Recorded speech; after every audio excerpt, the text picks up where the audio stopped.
Hi Internet, I'm Ariel, and welcome to another episode of Hybrid Bakes. I've compiled a list of American, Italian, and French desserts, and I'm letting my computer randomly select two for me to combine. Let's see what the computer has me making this time.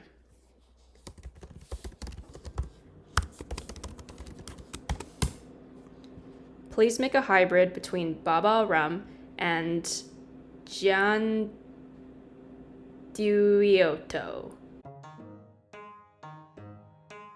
I've never heard of either dessert, so I did a bit of research and here's what I found. A baba rum is a brioche-like cake that's been saturated in syrup made with hard liquor, usually rum.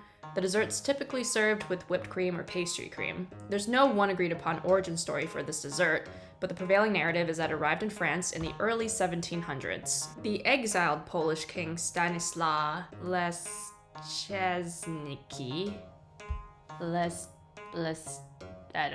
I don't know, we're just gonna call him Stan. Stan thought that the yeast-based Kugelhof cake of his new home city, Nancy, France, was too dry. And so his pastry chef, Nicolas Stuer, dressed it with the rum syrup. Stan approved and supposedly named the rum-soaked dessert after his favorite hero, Ali Baba. In 1725, Stan's daughter, Marie, moved to Paris to marry King Louis XV of France, taking Nicolas with her. And in 1730, the pastry chef opened one of the city's first patisseries and introduced Parisians to the baba rum. I'm going to use this baba rum recipe by Bruno Albrews. The recipe calls for dark rum. I'm opting to use this opulent rum because the world is currently in the throes of the COVID-19 pandemic, and I don't really feel like roaming the outside lands right now, so we're just gonna use what we have. Here are the ingredients we need for the baba dough. This recipe is pretty straightforward. You reactivate some yeast and water, then mix it with flour, salt, butter, and honey until it looks like sandy crumbs. You then add eggs and beat until smooth.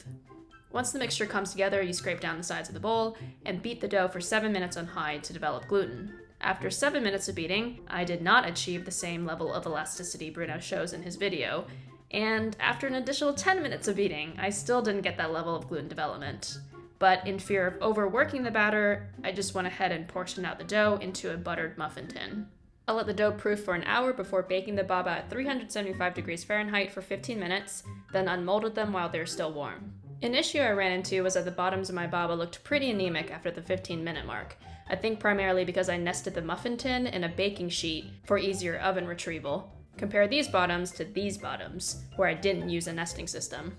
In any case, I unmolded my anemic-looking baba, turned them upside down onto a baking rack, and baked them until they were golden brown, approximately 15 minutes. While my baba were finishing up in the oven, I made the soaking syrup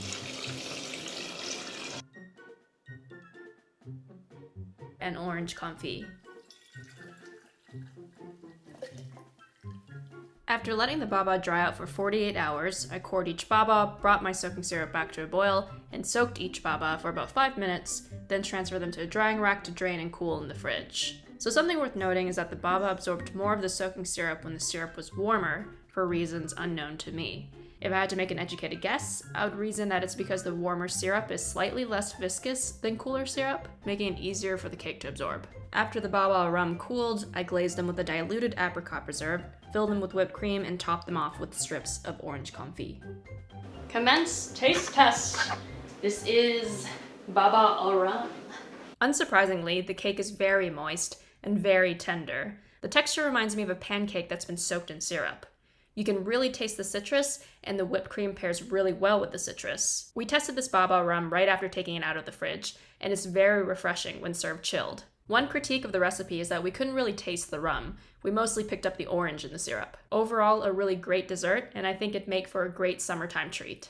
Now, let's move on to Gianduiotto. Gianduiotto is a chocolate specialty from Turin, the capital city of the Piedmont region in northern Italy, recognizable by its famous upturned boat or ingot shape. Gianduiotti are made with gianduia, a chocolate and hazelnut paste, and are individually wrapped in gold or silver colored foil. You may be familiar with gianduia's descendant, Nutella. So by the early 1800s, Turin had long held the distinction of being Europe's chocolate capital. But all of this was threatened in 1806 when tensions between France and Britain were at an all-time high during the Napoleonic Wars. Napoleon enacted the continental system, halting all trade between Britain and the French Empire, which included Turin. And this was a major issue for Turin because Britain played a major role in the flow of cacao between Mesoamerica and Europe. and under the embargo, Turin's primary cacao source was cut off. From here, Gianduia's origin story becomes less clear, but the prevailing narrative is that in order to stay in business, Turin chocolatiers used ground hazelnuts, an abundant resource in the surrounding area of Piedmont, to supplement their existing supply of cacao beans, creating a new ganache-like confection and ultimately saving Turin's chocolate industry. Historians, however, are a little skeptical of this narrative, primarily because at the time, Turin chocolatiers wouldn't have had the technology needed to grind enough hazelnuts to make Gianduia a cost-effective product on a large scale, and definitely not enough to save an entire industry on their own. But who knows? Like, who am I to poo-poo on the story? Most of the recipes I saw online use equal parts chocolate, powdered sugar, and hazelnuts to make gianduia, then use a mold to form the gianduia into gianduiotti. I'm going to use the OG method of manually cutting the gianduia into gianduiotti. The first step to making gianduiotto is to toast and remove the skins from the hazelnuts. Then grind the hazelnuts and powdered sugar into the consistency of a nut butter. This took quite a bit of time, approximately 15 minutes, and I was a little nervous at how hot my food processor was getting. Once I achieved this consistency, I melted 70% chocolate and gradually added in the hazelnut sugar paste. Once it had fully incorporated, I passed the gianduia through a fine mesh strainer. And after watching this video about 1,000,000 times,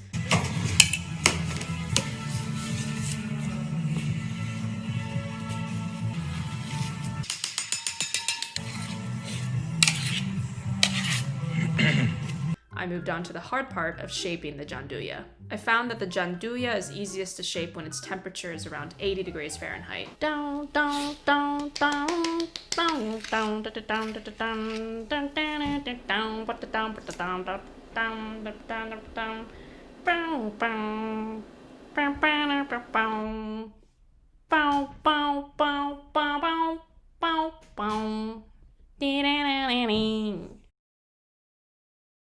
I then wrapped each gianduiotto in gold-colored foil. Can I unwrap that one?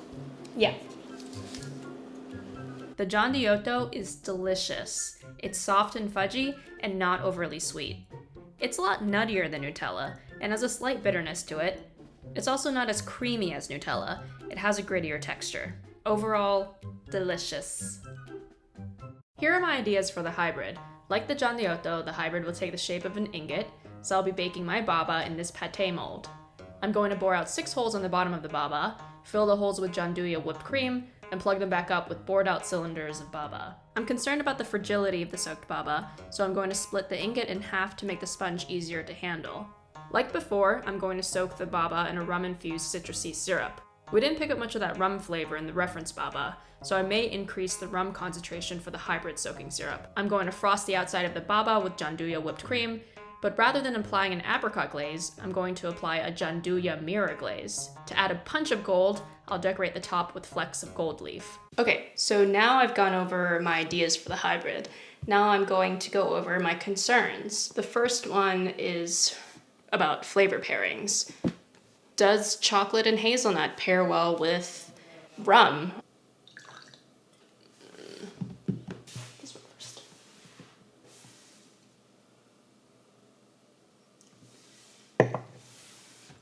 So, after the burning sensation subsides, you can tell that spiced rum pairs well with chocolate and hazelnut.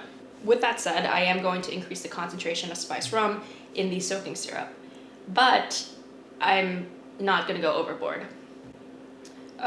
The third concern deals with the effect of freezing the soaked baba on texture. So in order to apply the mirror glaze, I need the actual baba that's been soaked, I need that to be frozen so that when I pour the glaze over it, the gelatin hits the coldness of the baba and starts to set. My concern is that by freezing the soaked baba, I'm going to form ice crystals, and that's going to lead to an unpleasant mouthfeel. I have some leftover soaked baba in the fridge. I'm going to freeze one of them, freeze it completely, then take a bite of it, and see if the texture is acceptable.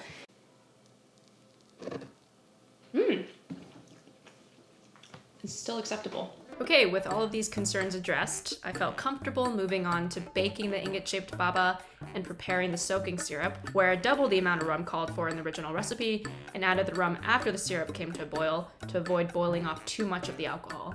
I then moved on to making the mirror glaze, and this is where things started going downhill. This was the first mirror glaze I've ever made, and boy is there a steep learning curve. If you have any experience with mirror glazes, then you know they're made from an extremely sticky substance, and your greatest enemies are air bubbles. Mirror glaze recipes vary from source to source, but typically they're a mixture of condensed milk, chocolate, gelatin, and a hot sugar syrup. To incorporate these ingredients together, any good recipe will tell you to mix everything together gently. This is to avoid creating air bubbles, which we really don't want. Okay, I've registered that piece of information, but if you recall from the Gianduiotto taste test, and I would say it's not as creamy as Nutella. It's almost got a little bit of a grittier texture. So here was my thought process. The grittiness from the Gianduiotto will cause a bumpy mirror glaze surface, and that's not what I want. So I'm going to process the mirror glaze ingredients in a high-powered blender, simultaneously mixing all the ingredients together and grinding up any hazelnut particles that the fine mesh strainer didn't catch initially. And if any air bubbles do form, I can just pass it through a fine mesh strainer. And everything actually went fine up until this point.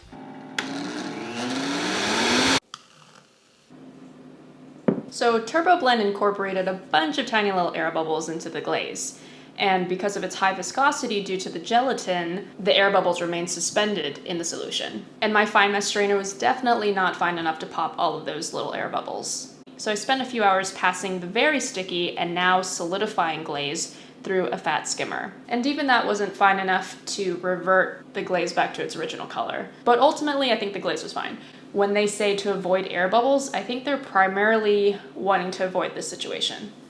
So the lesson is, unless you're prepared to spend the better half of a day straining your mirror glaze, use a super fine mesh strainer to filter your gianduia before mixing all your mirror glaze ingredients. And use an immersion blender. And probably don't turn on turbo mode of a blender. After the mirror glaze fiasco, I trimmed the top off the baba to create a flat base, cut the baba in half, and bore out holes for the gianduia cream. I had to use the trimmed top of the baba to create the baba plugs, because unlike in our reference baba, the baba cores didn't come out easily in one piece. I brought the soaking syrup back to a boil and soaked the babas for about 2 minutes before transferring them to a drying rack to cool in the fridge. Once they completely cooled, I placed them in the freezer to freeze completely. One of the baba ingots actually broke during the soaking step, but the two pieces merged back together while in the freezer. To make the gianduia whipped cream, I melted gianduia and cream together using my immersion circulator and kept the mixture at 94 degrees Fahrenheit. I then whipped powdered sugar and cream to soft peaks, added the gianduia cream, then slowly mixed everything together. This is as closest to peaks as I could comfortably get. I started to see some graininess and had to stop. And at this stage, it's actually not very firm. Just look at how it pours into the piping bag. I made the decision to use the gianduia whipped cream only as a filling, and not a frosting, because it didn't seem stiff enough to cling onto the sides of the baba. So I whipped a batch of sweetened cream to firm peaks, and used that to cover the frozen and filled babas. After letting the filled and frosted babas freeze completely overnight, I prepared my mirror glaze. I decided to use a sous vide setup rather than a microwave to heat up the glaze to avoid adding air bubbles and to avoid overheating the glaze since gelatin's strength rapidly declines when above 212 degrees Fahrenheit. I strained the glaze one last time and held it at 104 degrees Fahrenheit. Working with one baba at a time, I removed the baba from the freezer and immediately applied the glaze. I tidied up the bottom edge as best I could and placed the baba in the fridge. I then retrieved the runoff glaze, brought it back to temperature, and glazed the second baba. And as promised, I decorated each baba surface with edible gold leaf. Okay, that happened. Okay, sure, it can go there. We tried this hybrid at 3 different temperatures. The first slice was placed in the fridge to completely thaw. The second slice was completely thawed in the fridge, then returned to the freezer for 3 hours. The third slice was again completely thawed in the fridge, but returned to the freezer to freeze completely. Tom and I unanimously agreed that slice number 2, the one that was frozen for 3 hours, was our favorite. Criticisms of slice 1 is that it was difficult to eat, and the mirror glaze had a really unpleasant gummy texture, but maybe that's just the texture of mirror glaze. Criticisms of slice 3 is that when biting into the actual baba cake, you're met with ice crystals, and being completely frozen really dulls the flavors of the syrup and the gianduia. Slice number 2 was a happy medium. The mirror glaze and outer whipped cream had completely frozen, creating a textural experience similar to ice cream. And the baba cake was chilled, but still soft and moist, and you could really detect the citrus, rum, and gianduia flavors.